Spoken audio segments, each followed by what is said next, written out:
Hebreus capítulo 4, versículo 2.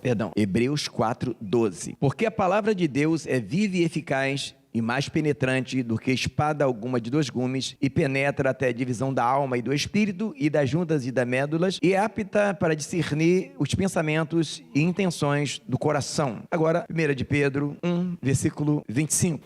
1 de Pedro 1, versículo 23. Sendo de novo gerados não da semente corruptível, mas da incorruptível, pela palavra de Deus viva e que permanece para sempre. Porque toda a carne é como a erva, e toda a glória do homem como a flor da erva. Secou-se a erva e caiu a sua flor, mas a palavra do Senhor permanece para sempre. E esta é a palavra que entre vós foi evangelizada. Eu peço a amados que se assentem. Esta é mais uma mensagem da série Vitória por Cristo. E por sinal, é a última mensagem dessa série, mas não fique triste, porque no final nós temos uma surpresa para vocês. E o título dessa mensagem é Vitória pela Espada. Por que espada? Porque a palavra de Deus é como uma espada de dois gumes, que penetra até a divisão da alma e do espírito, e é apta para discernir as intenções do coração. Eu começo com uma introdução explicando o porquê dessa série e por que às vezes algumas pessoas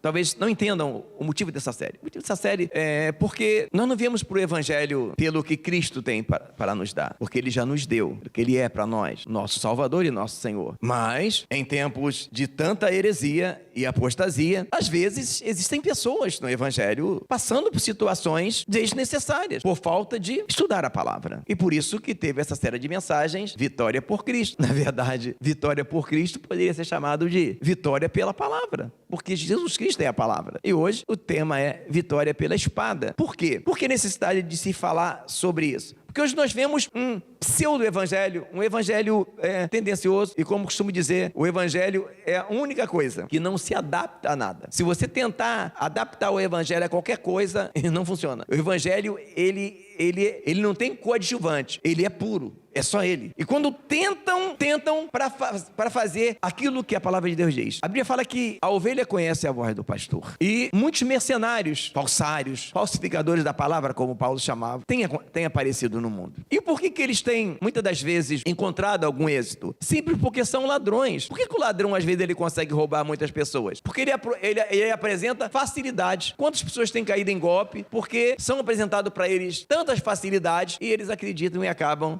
entrando num golpe. Então, entender o evangelho hoje se torna uma questão de necessidade, porque hoje nós vemos o evangelho transfigurado, que não é o evangelho de Cristo, porque o evangelho, ele não dá o peixe, o evangelho dá a rede e ensina a pescar. O evangelho, ele não precisa de um coach, o evangelho precisa de um pastor. O evangelho não precisa da PNL, ele precisa só da palavra do evangelho. Só que, hoje em dia, existem artifícios, e o mais interessante, que usa a palavra para gerar nas pessoas resultados que no momento até parecem insatisfatórios. Só que a palavra fala que a vereda do justo é toda plana. Note os passos de um homem bom, que o seu futuro será de paz. E nós observamos na vida de algumas pessoas que estão sendo levadas pelos coaches do evangelho, ou pelo evangelho que não é evangelho, é apenas uma PNL, e encontrando muita derrota. E o que acontece é que esse tipo de coisa faz da pessoa dependente dele para sempre. E está sempre tendo que ir lá ouvir o coach, ou sempre ir lá tendo. Só que o evangelho, ele não faz você ter que ficar preso a nenhuma outra coisa, a não ser a Cristo. O evangelho puro, ele não te prende a uma placa de uma igreja. O evangelho puro, ele não te prende a nenhum pastor. O evangelho puro, ele te conecta a Cristo. Ele te conecta a Cristo. Então, e por que muitas pessoas têm sofrido? Porque às vezes ouvem palavras que geram nela no momento uma certa euforia, uma falsa dopamina, enquanto ela escuta aquela pregadora, aquele pregador tem toda a fé do mundo. Quando sai da igreja, chega em casa, que depara com o problema, a fé dela bate asas e voa. Ela procura a fé. Onde é que estava a fé? Não era uma fé, era uma dopamina. E o pregador teve todo o glamour, ouviu o seu glória, ouviu toda aquela, mas não gerou em você nenhuma instrução. Então, por causa disso, há muitas pessoas desencantadas com o evangelho, porque pensaram que conheceram o evangelho, porque esse tipo de coisa dá muita muita resultados rápidos, dá muita aparência. Só que a palavra fala que o reino dos céus não vem com aparência exterior. E o evangelho, ele não é um remédio qualquer. Então existem pessoas que às vezes têm uma dor de cabeça, aí toma sempre um analgésico. Até descobrir que a dor de cabeça tinha um motivo e aquele motivo da dor de cabeça se agravou porque ele usou um analgésico. O evangelho não é um analgésico. O evangelho é realmente para ir ao ponto e te libertar daquilo que te prende, te curar. Então, se falar de vitória é necessário, porque às vezes pessoas estão no reino e não sendo vitoriosas. E das maiores vitórias que nós podemos ter no reino é o que a palavra de Deus diz. O que é o reino dos céus? O reino dos céus não é comida e nem bebida, mas justiça, paz e alegria no Espírito Santo. Olhando para a vida de algumas pessoas que encontraram resultados nesses evangelho coach, nessas PNL evangélicas, só que não encontramos justiça, não encontramos paz e muito menos alegria. Então, esse não é o evangelho da palavra. E por que às vezes é tão sedutor? Porque eles se preocupam em colocar aparência, em colocar efeitos que levam pessoas a sofrerem. E muitas das vezes não se entende que tudo está atrelado à palavra. No Salmo 119 diz: escondi a tua palavra no meu coração para eu não pecar contra ti. Então, em pensarmos em termos de vitória, temos que pensar na palavra. Mas hoje, se você convida alguém para ouvir uma boa palavra, nem sempre você será bem sucedido nesse convite. Mas se você convida alguém para ir para uma campanha onde acontece isso ou aquilo, as pessoas vão, nem que seja por curiosidade. A vitória é por Cristo, porque ela é do início ao final. Se observarmos a palavra no Salmo 1, veja o que diz: bem-aventurado o varão que não anda segundo o conselho dos ímpios, nem se detém no caminho dos pecadores, nem se assenta na roda dos escarnecedores. Antes, tem o seu prazer na lei do Senhor, e na sua lei medita de dia e de noite, pois será como árvore plantada junto a ribeiros de água, a qual dá o seu fruto na sua estação própria, e tudo quanto fizer prosperará. Não são assim os ímpios, mas são como a moinha que o vento espalha, pelo que os ímpios não subsistirão no juízo, e nem os pecadores na congregação do justo. Então, muitas das vezes, algumas pessoas têm encontrado derrotas, porque não têm entendido a importância da sua conectividade com a palavra, da sua dependência da palavra, da sua dependência de o que eu estou vivendo, o que eu estou fazendo, é de acordo com a palavra ou não? Porque Deus trabalha com princípios, e quando há princípios quebrados, geralmente há resultados desastrosos. Então, vitória pela espada é em tudo que você for fazer, você observar se está de acordo com a palavra. Mas hoje em dia existem mensagens de pregações que mais parecem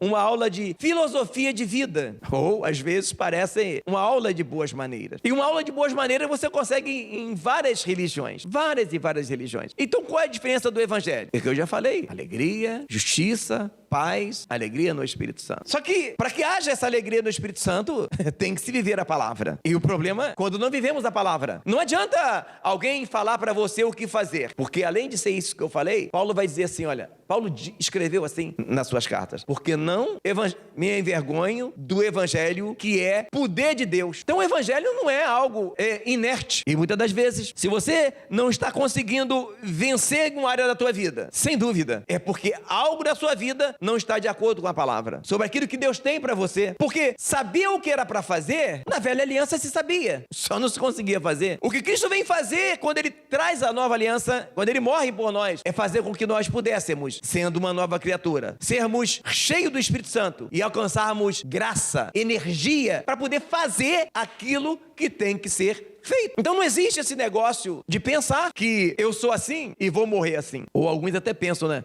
Na certa que eu não sou um escolhido de Deus, por isso que eu não consigo acertar. Então, o problema é que hoje nós estamos diante da maior arma que o diabo já usou contra a igreja. O diabo tentou acabar com a igreja matando cristãos. O Coliseu foi palco de inúmeras mortes. E na União Soviética morreram muitos cristãos também. Só que ele viu que ele não conseguia destruir a igreja matando cristãos. Quanto mais matava cristão, mais nascer cristão. Quando prenderam Paulo, achando que vão prender ele que é o chefe. Qual é o chefe?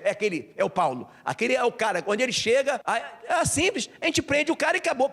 Se enganou. Prendeu Paulo, e quando o povo ia conversar com Paulo, achando que Paulo estava lá, brocochô, triste e acabrunhado. Quando eles cantavam com Paulo, Paulo estava tão cheio do poder de Deus que eles saíam dali incendiados e levavam a palavra com mais força ainda. Aí o diabo pensou. Muita gente pensa que o diabo é um cão rabudo, chifrudo, inconsequente, de burro. Não, ele é astuto, ardiloso. Ele diz, eu já sei como eu vou fazer. Eu já sei como eu vou destruir a igreja. Já que eu não consigo destruir a igreja matando os cristãos, perseguindo os cristãos, eu vou me infiltrar nela. Então a maior arma do diabo hoje contra a igreja, pasmem, é abrir igrejas. Para que alguém entre numa igreja, entre em outra igreja, entre em 5 igrejas e pense que o evangelho é aquela loucura que eles viram lá. E saiam com certeza que o evangelho não presta. Sem nunca terem conhecido o evangelho da Bíblia. Ora, é ou não é uma grande arma? Então, é por isso que no final dessa série, eu estou te convidando a você a fazer parte do nosso curso bíblico. Iremos começar no mês que vem. Eu estava orando e Deus pulsou no meu coração de forma muito forte, sabe? E eu achava que essa série fosse durar mais tempo e Deus me mostrou da importância de se ensinar. Eu não sei quanto tempo eu vou viver, ninguém sabe, né? Pode ser que eu viva mais 20, 30, pode ser que eu vou amanhã. E é preciso, irmãos, que se ensine a palavra. E por que eu estou falando nesse vídeo já sobre isso? Porque haverão vagas nesse curso e vagas serão limitadas. Nessa série nós teremos um grupo no Telegram ou no WhatsApp, iremos escolher, para que você que está matriculado no curso, você possa perguntar e falar. Então, o valor de você se matricular nesse curso é que você vai poder comentar no grupo, perguntar e sugerir. Você vai ter direito a algumas literaturas, possíveis PDFs que iremos fazer, e no final um certificado. Então a importância de você entrar no grupo